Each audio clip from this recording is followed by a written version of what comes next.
Hi everyone, this is me again, Teacher Noy, and welcome back to my YouTube channel. If you are new in this channel, I hope that you are going to hit the subscribe button and tap the notification bell so that you will always be updated with all of the US visa application ganaps.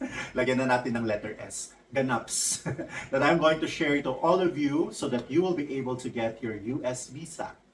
At syempre, ako ang pinaka magiging masaya if you'll be able to get your US visa because watching all of my videos.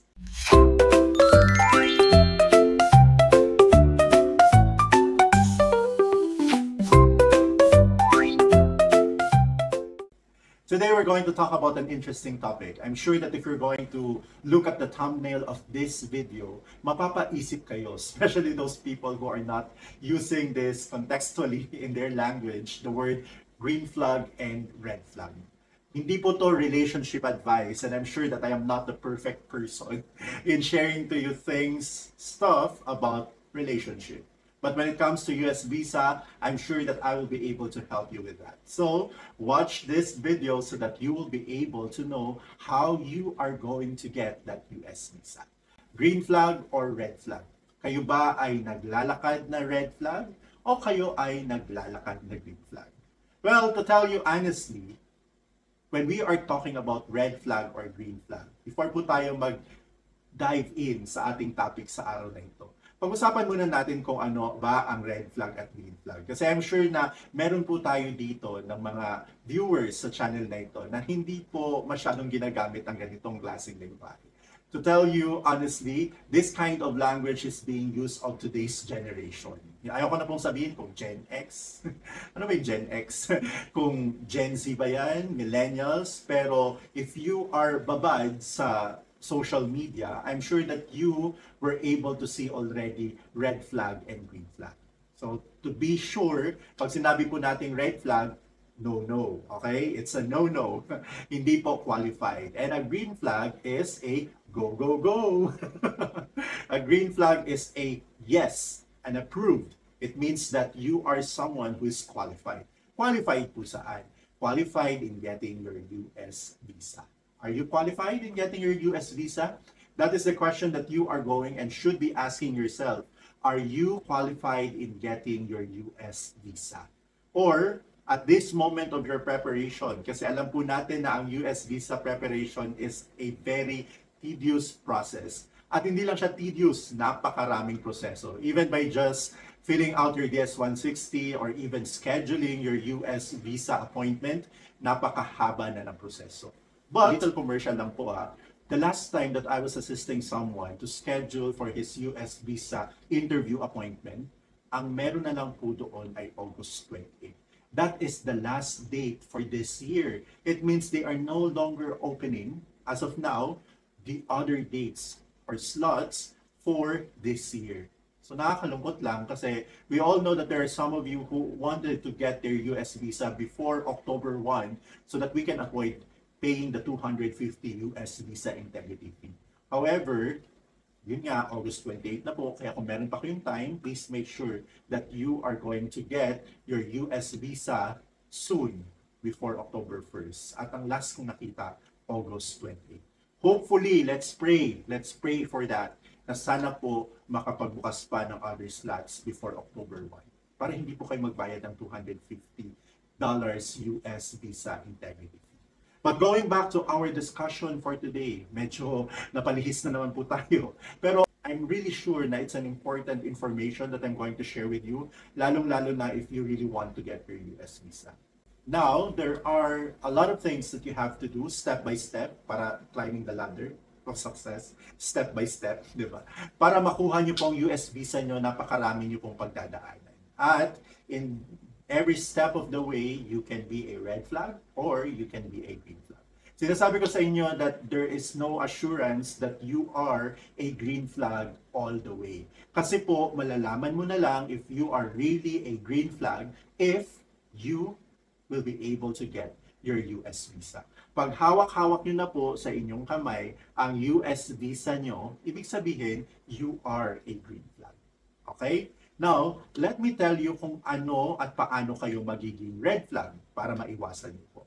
First red flag will happen if you are not going to fill out your DS-160 properly.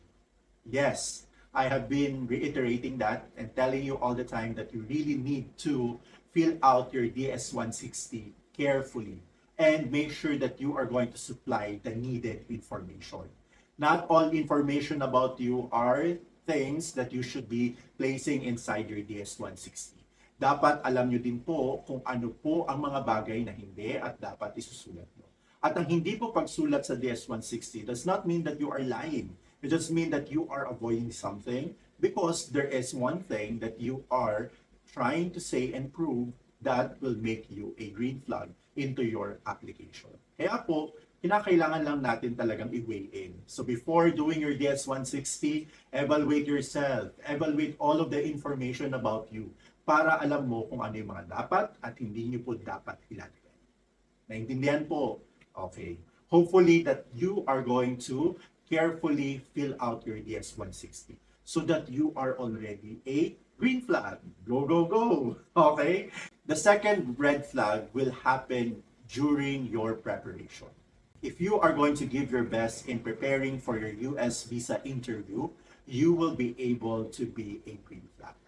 Because it's important that we should always be ready. So do all the necessary things, an important aspect of your preparation. If you need to do an everyday practice of your communication skills, then do it so that you will be able to express yourself properly when you are in front of the console. If you need to watch videos on different platforms, then do it because you will be able to see a lot of tips which will be very important and will allow you to prepare yourself.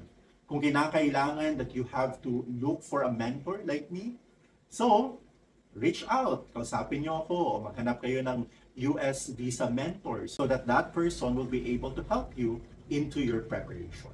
Preparation is a very big key for you to become a green flag and not a red flag. And the last red flag will happen during the actual interview. Bakit naman during the actual interview magkakaroon pa rin ng red flag or green flag? Because if you are not prepared or if you have supplied information in your DS-160 incorrectly, or there are details about you in the DS-160 which are suspicious for the console and you're not able to explain yourself well, you are not confident enough to answer and of course explain yourself, pwede po kayong maging red flag. At pag red flag, you will not be able to get your US visa. Intindihan niyo po? Kaya mahalaga po ang susi para hindi kayo maging red flag. You really have to be careful and prepare. Be careful and be prepared. If you really want to get your US visa, those are the things that you really need to do. And there are a lot of people, hindi lang po ako, who may be able to help you into your preparation or even in your careful filling out of your US visa DS-160. Maraming tao po dyan who may be able to help you. Gusto niyo po yung tulong nila, I'm sure that they will be able to give you the help that you are looking for. Okay? Again, let's have the recap. Pag sinabi po nating red flag, it means ito po ay something that will not make you qualified into getting your US visa. Pero hindi naman po ibig sabihin nun that it's the end of your journey already. Ano ito? Reality show. 'Di ba? Hindi naman po ibig sabihin na nagkulang po kayo, wala na po kayong magagawa to make a remedy and make sure that you will still be able to get that US visa that you are aiming for. Kinakailangan lang talaga that you should know, you should think fast so that you will be able to prepare and of course get your US visa, the one that you are praying and aiming for. Alam ko na there are so many of you who are watching this video at ang iba sa inyo, you were not able to get your US visa in the first try. Okay lang po yun. Pero, kaya hindi nyo po nakuha yun kasi you were a red flag. Ngayon, ano po ang kailangan nyong gawin para hindi po kayo maging red flag? Balikan nyo po yung inyong application, isipin nyo kung ano yung mga dapat at hindi nyo na dapat gawin, and do something new doon po sa second yung try. Huwag nyo pong gagawin na ulit yung mga bagay na sa tingin nyo po brought you to that situation in the past. 'Di ba? Ito po ang tinatawag nating redemption era. This is the time that you are going to redeem again yourself and prove to the US Embassy that you are qualified and a green flag in getting your US visa. And it is important that they should be able to feel sa inyo po na you are a go, go, go. And you are not someone who is not qualified at all. So make sure that this second time of applying, this is a moment for you to prepare and do what it takes to get that US visa that you want. 'Di ba? Ganun po ang kailangan natin gawin. Ngayon po kasi I've been analyzing a lot of situations, especially yung mga mentees ko po, who are successful at meron din namang hindi sila naging successful.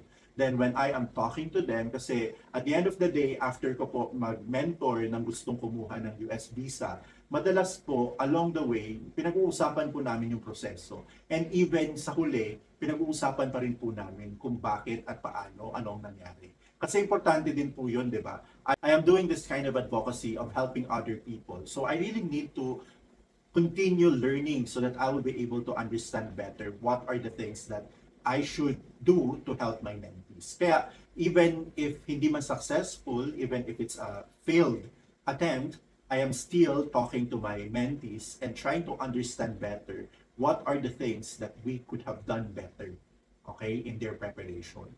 And many of these experiences shared to me by my mentees, especially yung mga nag-failed po. Nakikita ko kasi na kahit well-prepared, green flag yung kanilang DS-160, but if they are not going to give their best during their actual interview, hindi pa rin po sila pumapasa. Kasi nga po, I am telling you right now, a lot of my mentees, even if they have prepared supporting details, supporting documents rather, for their claim of getting their US visa, hindi naman po yun hinihingi na sa kanila. Meron po akong mentee na dinala niya yung bank statement, nagdala siya ng titulo ng lupa, nagdala siya ng invitation coming from his sponsor, and still, hindi naman na yun hiningi sa kanya. At pinagbasehan lang ng US consul ay the way sumagot ang aking mentee. Kaya importante po na paghandaang mabuti ang inyong interview. Maaari you are a red flag in your DS-160, just like me. I remember when I applied for my US visa, I am a student po sa master's po. I am dependent to my parents. I don't have my permanent job. I don't have bank savings. Kaya nga sinabi ko doon na mag-finance mga magulang ko. Wala din po akong travel outside the country.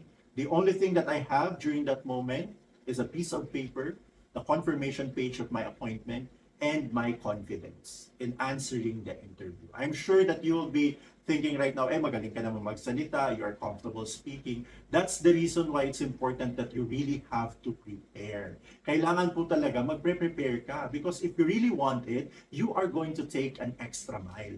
Hindi pwedeng you're just going to tell me na, hindi na to mag-grow, mahihain na talaga ako and that's it. And you're not going to get it because this is no longer the game of providing papers that will support your claim. At the end of the day, it's the consul's judgment whether you are someone who's telling the truth or not. And if you will not be able to share or express yourself in the language that they understand, that is already a decrease to your chance of getting your US visa. So make sure that you are going to work hard becoming a green flag, especially in the interview part of your application. I'm sure that there are a lot of you who are already done doing your DS-160, submitted it, you have a scheduled appointment. So you cannot do anything about it. It's not that you're going to deny the things that you have written there. You cannot reason out of saying that those things that you have written there are things that are not real because you are attesting it at the end of every time that you are supplying information. So make sure that you're going to speak with honesty and confidence and be able to support the idea of why you are applying for a visa application. Why are you applying for a visa in the first place? So you really have to think carefully in answering, be logical.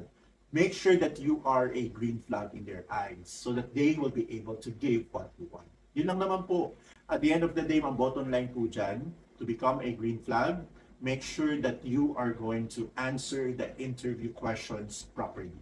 I told you that there are 4 important interview questions I think it's 4 important interview questions, diba? Your purpose, who will be financing, how long you're going to stay, and when are you going to leave. So these questions that they will be asking you are very important so that they can establish the idea that you are not going to overstay, that you are not going to do illegal things, that you are going to leave the country the moment you told them that this is the time that you're going to leave the country. They do not want dishonest non-immigrant. So make sure that you are going to do your best, people.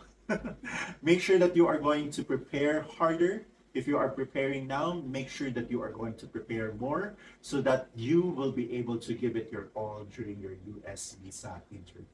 And you will be able to get your US visa that you are aiming for. Diba? Lahat naman tayo, we are aiming that all of you will be able to get your US visa.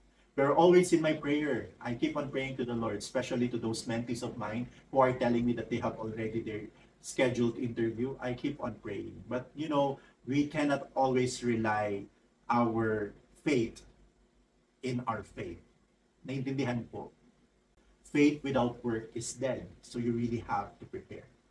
So that at the end of this, you are a green flag person. So you'll be able to get your US visa. Okay? Thank you very much for watching this video. I hope that you have learned something which you will be able to use in your US visa application. There are so many of you who are reaching out and who appreciate what we do in this channel.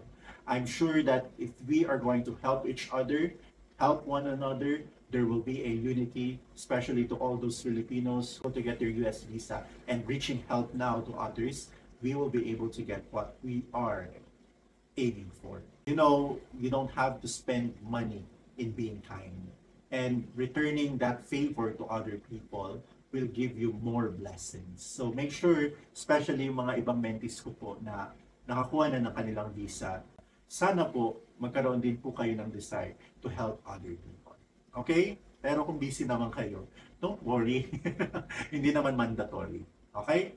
Thank you very much for watching this video, and I hope that you're going to like, share, subscribe, and of course, if there is something that you want to share, your experience or anything that will help you in getting your US visa, or anything that you want to say, do not forget to leave a comment. Okay? Mag-leave po ng comment, and don't forget to leave a comment. Okay? Thank you very much. Bye everyone. Thank you very much. Bye everyone. See you in my next video. Hi everyone, this is me again, Teacher Noy, and thank you for watching this video. I hope you enjoyed it. If you enjoyed this video and this is your first time watching Teacher Noy, please do not forget to click my image below and subscribe in this channel. And if you're still interested in watching for more videos, there are so many choices here in this side. Please do not forget to support Teacher Noy. Like, subscribe, watch, and comment.